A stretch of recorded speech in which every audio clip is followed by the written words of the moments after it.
maray na hapon, kadikit na tabang po. Pagpasensyahan na lang tabi, dikit na bagay. Kadikit na tabang po, ma'am.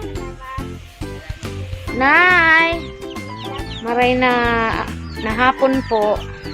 Kadikit na tabang lang po, pasensya na lang po kayan.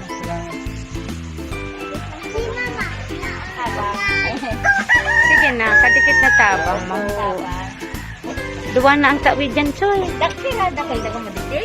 Si Tia, oh, tawi man.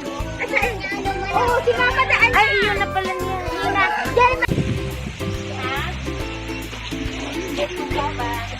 Kadikit na tabang po, ma'am. Lola, kadikit na tabang po, Lola. Kadikit na tabang lang po, Tia. Salamat po. Kadikit na tabang. Sige na po, kadikit na tabang lang po yan. Kadikit si Lola. Ano pong pangalan mo, Lola? Lola Maming? Hindi po siya naka-star. Oh, may payag-payag. Paano ang pagkakan mo, Lola? Ay, nag-ano-ano naman lang ako. Kung sa'yo na ko lang panghagad. Iyo po. Dahil na ko manahagad. Iyo po. May ka pong agom. Dadala ko. Ito lang. Ini po, mga nagigiribo sindangon yan harong. Bago mo yun dyan. Wala niyo po ang mga lugar ni grabe nga no. Pagtiyos ni Tiyo.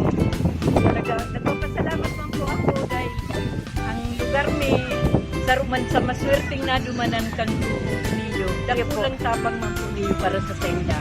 Ang mahal na Diyos po dahil manarang po dahil nagtuturo sa kada pag-arang mi na maabot ang panahon, iwang maray ang puso na maniti, maray ang buhay, makatabang man lamang sa kasaralitan. Lalo na po ito ngayon talagang pagbuhay sa panahon mo niyan. Kung po katong nagbagyo, ilagyan sa bisulong bagyo, nagparahanap naman po kami mga nag-sponsor aros ng tiklat, ng krapan. Pero man po sila sa nakapinipisyo kan si Leo. Tawa mo si Lolang Saro. Salamat po, madam. Yung mga alan, paradise po. Di, ano pong name mo?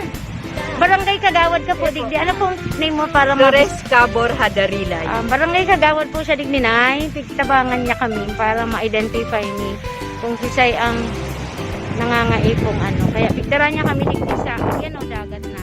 Coastal na talaga ini. Yun ni ang nagka-grarabi daw kang bagyo. So, salamat po sa Indo. Anong malay po nindo makabalik pa kami. Sige po, Kagawad.